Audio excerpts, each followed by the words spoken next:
I hear this all the time. They say, Canada is falling flat. Our economy is falling flat. We've known that for 10 years. Is it true that nothing is getting approved at all? Yes, it's true. But before I answer your question directly, I want to make 3 points to set a foundation for you, Stephen. So number one, the modern world works on energy, steel, cement, fertilizer, and plastics.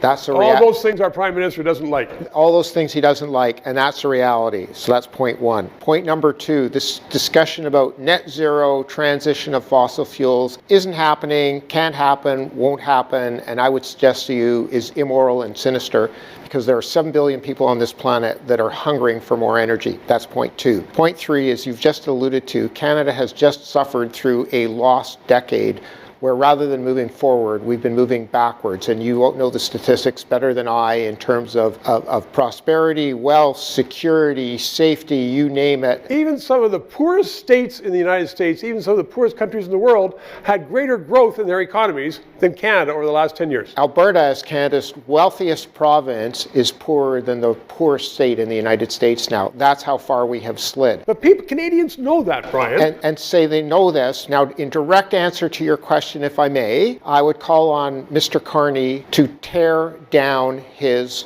walls.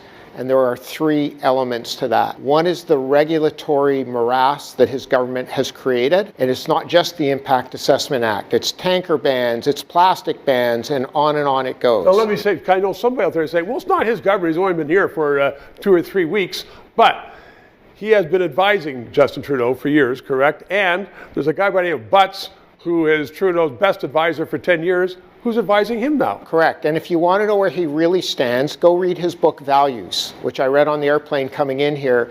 And if you read his book, you'll understand what he really stands for and what he really has been doing this last number of years. Net zero. Net zero, eliminate plastics, central planning, big government control, government telling you how to live your life, what you should eat, how you should live, what vehicle you should drive, what clothes you should wear. He's a bureaucrat. He wants to tell you everything. I would actually argue that he's not a bureaucrat, he's a totalitarianist.